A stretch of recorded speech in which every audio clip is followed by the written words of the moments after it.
Um recado antes do podcast de hoje, lembrando que no canal Bruna Bonsangue todos os podcasts estão disponíveis com imagens referentes a cada caso. Se inscreva e ajude o canal a crescer. Conto muito com a ajuda de vocês. Obrigada. Podcast Casos e Coisas. Olá, meu nome é Bruna e esse é meu podcast sobre casos reais e coisas estranhas. Toda semana trarei alguma história diferente para você ouvir. Para sugestões e críticas, pode me mandar um e-mail para casosecoisas@hotmail.com. Esse áudio também estará disponível no canal no YouTube Bruna Bonsangue. Obrigada pela visita e divirta-se. Caso da semana: assassinato de April Tinsley. April Marie Tinsley nasceu no dia 18 de março de 1980. Foi uma criança de Fort Wayne, do condado de Allen, Indiana, sequestrada, agredida sexualmente e assassinada em 1988. Seu assassino deixou várias mensagens e anotações anônimas em Fort Wayne, entre 1990 e 2004, gabando-se abertamente do assassinato de April e ameaçando matar novamente. Sequestro e assassinato. Tinsley participava do coro das crianças numa igreja metodista e estudava na Fairfield Elementary School. Era uma garota considerada pelos pais amorosa, alegre, doce, esperta e os professores diziam que ela era muito bem educada. Tinha muitos amigos e vivia com a família em um bairro tranquilo de baixa criminalidade. Uma garota que poderia ter uma vida inteira pela frente, mas que foi interrompida no dia 1º de abril de 1988, uma sexta-feira santa.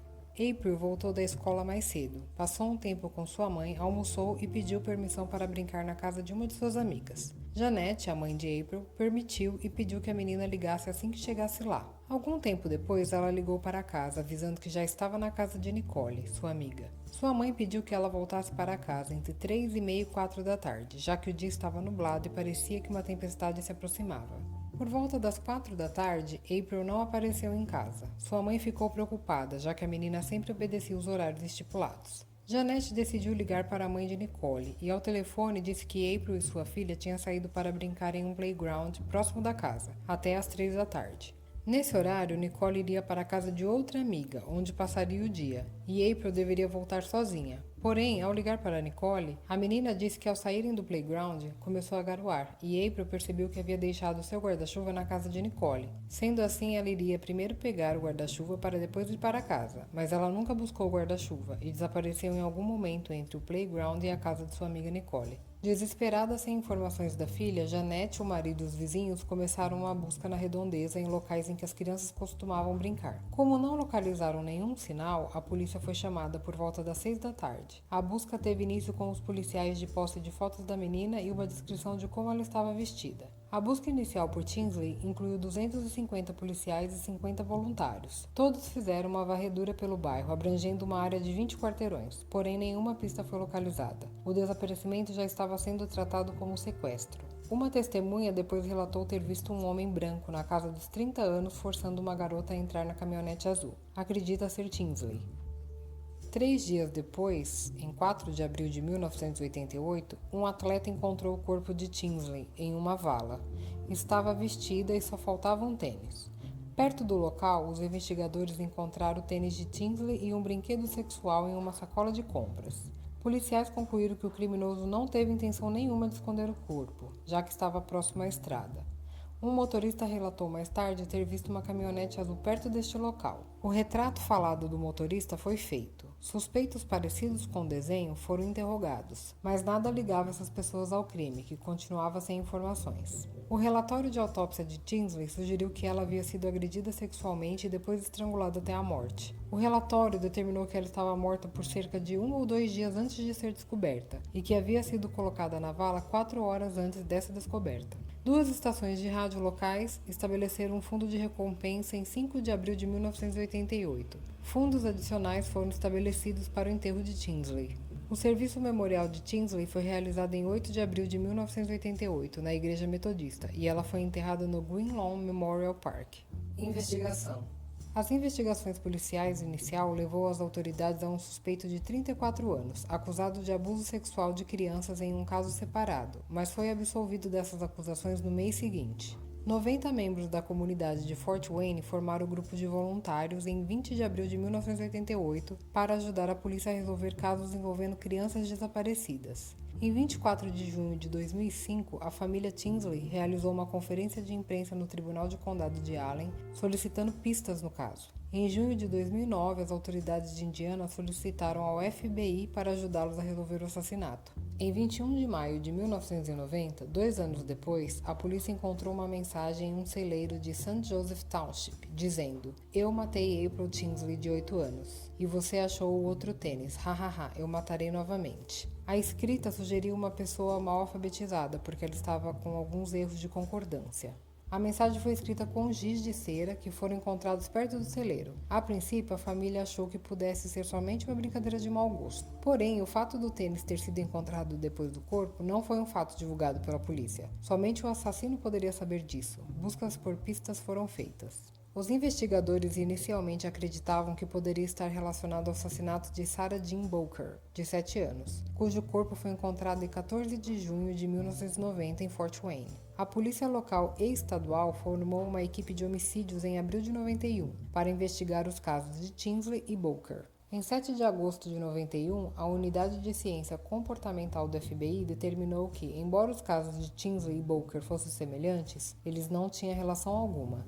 Durante o fim de semana do Memorial Day em 2004, 4 notas foram encontradas na área de Fort Wayne, que acredita-se foram escritas pelo assassino de Tinsley. 3 dessas anotações foram deixadas nas bicicletas das meninas e outra na caixa de correio. 3 notas foram colocadas em sacos plásticos junto com preservativos usados e fotos em Polaroid da parte inferior do corpo de um homem. Uma dessas anotações dizia: "Oi, querida, eu estive observando você. Eu sou a mesma pessoa que sequestrou, estuprou e matou April Tinsley. Você é minha próxima vítima. Se você não denunciar isso à polícia e se eu não vir isso no jornal de amanhã ou no noticiário local, vou explodir sua casa." O DNA dos preservativos combinava com o perfil da polícia do suspeito, levando os investigadores a acreditar que os incidentes estavam conectados. Em abril de 2009, o programa de televisão America's Most Wanted publicou um segmento no caso de Tinsley e pediu dicas. A série investigativa Crime Watch Daily cobriu o assassinato em um episódio que foi ao ar em 2016. O caso de Tinsley foi apresentado em um episódio de On the Case com Paula Zen, que foi ao ar em 15 de julho de 2018, em apenas algumas horas depois que a prisão foi feita do caso. Perfil policial do suspeito. Logo após o assassinato, a polícia divulgou um esboço composto do suspeito com base no relato de uma pessoa que disse ter visto o sequestrador de Tinsley. Em 26 de abril de 88, a polícia enviou amostras de DNA de Tinsley e 5 suspeitos para um laboratório particular em Germantown, Maryland, para a criação de perfis, fornecendo resultados inconclusivos. A unidade de análise comportamental do FBI criou um perfil do suspeito em 2009, descrevendo como um agressor sexual infantil, o que significa que ele tem desejo sexual persistente de longo prazo pelas crianças. O perfil descreveu o assassino como um homem branco entre 40 e 50 anos, morando ou trabalhando no nordeste do condado de Fort Wayne, Allen, com uma renda baixa à média. Em junho de 2015, a empresa Parabon, da Virgínia, divulgou um esboço composto instantâneo do suspeito com base nas informações de seu DNA. A polícia lançou uma versão atualizada desse esboço no início de maio de 2016. Agressor. Em maio de 2018, um detetive do Departamento de Polícia de Fort Wayne enviou uma amostra do DNA do suspeito à empresa forense Parabon Nanolabs, que usou o site de genealogia GEDmatch para identificar os parentes do suspeito.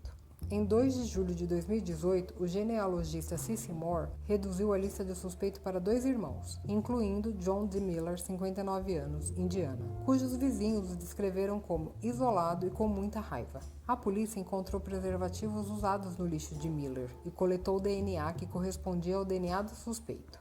Os detetives se aproximaram de Miller em sua casa em 15 de julho de 2018 e pediram que ele falasse com eles no escritório da polícia. Depois de avisá-lo de seus direitos, os investigadores perguntaram se ele sabia por que eles queriam conversar com ele. Segundo a polícia, ele respondeu: April Tinsley. Durante uma entrevista no escritório de polícia, ele confessou o assassinato, dizendo que sequestrou Tinsley, a estuprou, a sufocou até a morte em seu trailer, sodomizou seu corpo e a jogou fora numa vala à noite. As autoridades o acusaram de assassinato, abuso sexual de criança e confinamento, e ele se declarou inocente em uma audiência no tribunal em 19 de julho de 2018. Em 7 de dezembro de 2018, Miller mudou seu argumento para culpado, dizendo que molestou Tinsley e a estrangulou, com as próprias mãos. Seu julgamento foi inicialmente agendado para 11 de fevereiro de 2019, mas a data foi transferida para 31 de dezembro e depois novamente para 21 de dezembro. Ele foi condenado a 80 anos de prisão, 50 anos por assassinato e 30 anos para abuso sexual infantil. Após a sentença, ele foi alojado no Centro de Diagnóstico de Recepção do Departamento de Correção de Indiana, em Plainfield. Em 16 de janeiro de 2019, ele foi transferido para a instalação correcional de Newcastle. A data de uma possível soltura está agendada para 15 de julho de 2058. Homenagens. Em abril de 2015, no bairro de Hoagland Masterson, em Fort Wayne, a construção começou em um memorial dedicado à memória de April chamado April's Garden. Em 28 de julho de 2018, foi realizada uma caminhada em memória desse jardim em homenagem a April. A mãe de April realizou um lançamento de balão no April's Garden em 4 de abril de 2018. Esse serviço foi uma lembrança de sua filha e outras crianças vítimas de violência. No dia seguinte, na Fairfield Elementary School, uma magnólia rosa e um banco foram formalmente dedicados à memória de April. Essa dedicação foi seguida por uma vigília à luz de velas. Em maio de 2019, 9 investigadores que haviam trabalhado para garantir a prisão e condenação do assassino de April se tornaram os ganhadores do Prêmio de Policiamento Nacional da Associação Nacional de Organizações Policiais, ANAPO. Esse prêmio foi um reconhecimento por seus incansáveis esforços de colaboração realizados ao longo de 30 anos para ver o assassino de April levado à justiça. Esses investigadores eram da Polícia Estadual de Indiana, do FBI, do Departamento do Xerife do Condado de Allen e do Departamento da Polícia de Fort Wayne. A ANAPO os anunciava como um dos oficiais mais eminentes e dedicados da América.